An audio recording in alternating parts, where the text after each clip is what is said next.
Hello everyone, Ahmedabad నుంచి London వెళ్ళే flight ఏదైతే ఉందో టేకప్ తీసుకోగానే కొద్దిసేపటికే టెక్నికల్ ఇష్యూ ప్రాబ్లం ఏందన్నది తెలియదు. బట్ ఒక మెడికల్ కాలేజ్ మీద అయితే కుప్పకూలిపోవడం జరిగింది.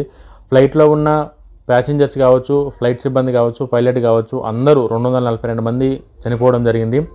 అదే దుర్ఘటనలో ఏదైతే మెడికల్ కాలేజ్ మీద ఫ్లైట్ కుప్పకూలిపోయిందో ఆ మెడికల్ కాలేజీకి సంబంధించిన కొంతమంది స్టూడెంట్స్, డాక్టర్స్ కూడా చనిపోవడం జరిగింది. మొత్తం ఎంతమంది చనిపోయారు అన్నది ఇప్పటివరకు బయటికి రాలేదు. బట్ ఇది ప్రపంచంలో ఏ మూల కూడా ఎక్కడ కూడా ఇలాంటి విపత్తు జరగొద్దని చెప్పి మనసారా కోరుకుంటున్నా. ఎందుకంటే పాపం ఎక్కడెక్కడి నుంచి వచ్చిన బ్రిటన్ నుంచి వచ్చిన 56 మంది ప్రయాణికులు ఉన్నారు. ఇండియా నుంచి లండన్ వెళ్తున్న 170 మంది మన ఇండియాకి చెందిన ప్రయాణికులు ఉన్నారు.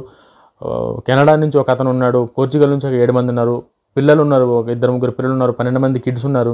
పాపం వీళ్ళందరూ వాళ్ళ గమ్యానికి చేరుకోకుండా నిజంగా వాళ్ళు ఎందుకు చనిపోతున్నారో వాళ్ళకు కూడా తెలియకుండా ఇంత దుర్ఘటన జరగడం నిజంగా చాలా బాధాకరం. ప్రపంచంలో ఎక్కడ కూడా ఇటువంటి విపత్తు జరగదని చెప్పి ఆ భగవంతుని మనసారా కోరుకుందాం మనందరం. ఎవరైతే ఈ విపత్తులో చనిపోయారో వాళ్ళందరికీ ప్రగాఢ సానుభూతి తెలుసుకుందాం. జై హింద్.